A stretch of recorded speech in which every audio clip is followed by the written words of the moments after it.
வழக்கம் போல் இன்றைக்கும் அர்ச்சனாவின் அந்த பாட்டுகள் தான் பயங்கரமாக ஒழிச்சிக்கிட்டு இருக்கு. மணிக்கு ஒரு பாட்டு பாடுறாங்க. ஏன் சிரிப்பு உடஞ்சி போயிடுச்சு எப்போ வருவ. அதாவது எவிக்ட் ஆகி போன ரவீனா வந்து கெஸ்ட்டாக உள்ள நுழைவாங்க இல்லையா, அதுக்காக பாடுறாங்கன்னு நான் நினைக்கிறேன். ஐ திங்க் உடனே மணி சொல்கிறாரு, ஒரு பிரிட்டானியா பிஸ்கெட் சாப்பிட்டுட்டு இருக்கிறேன், டீ குடிச்சிட்டு இருக்கேன், இவங்களும் பாடுறாங்க, சரி இதுவும் நல்லா தான் இருக்குது அப்படிங்கிற மாதிரி அவர் சமாளிச்சுட்டு போகிற அந்த காட்சிகளை பார்க்குறோம்.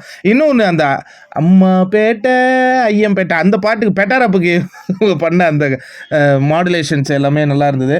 இப்போ சரி, நடுவில் என்ன மாயாவுக்கும் பூர்ணிமாவுக்கும் ஒரு சண்டை, ஏதோ ஷீஹின்னு பேசியிருந்தாங்க. அந்த கிளிப்பிங்ஸ் நான் தவற விட்டுட்டேன், அதனால் எனக்கு அந்த டீட்டெயில்ஸ் சரியாக தெரில. அது என்னென்ன எபிசோடில் வருதான்னு பார்ப்போம். நல்ல ஒரு ஜாலி மூடில் தான் எல்லாமே இருந்துகிட்டு இருக்காங்க. இன்றைக்கி நியூ இயரும் செலிப்ரேட் பண்ண போகிறாங்க. நிக்சன் கேட்டார், இந்த வீட்டில் ஃபன் இல்லைன்னு. இன்னமும் தெரில, அவர் போனதுக்கப்புறம் கொஞ்சம் நிறைய ஃபன் இருக்கிற மாதிரி எனக்கு தெரியுது. உங்களுக்கு எப்படி தெரியுது?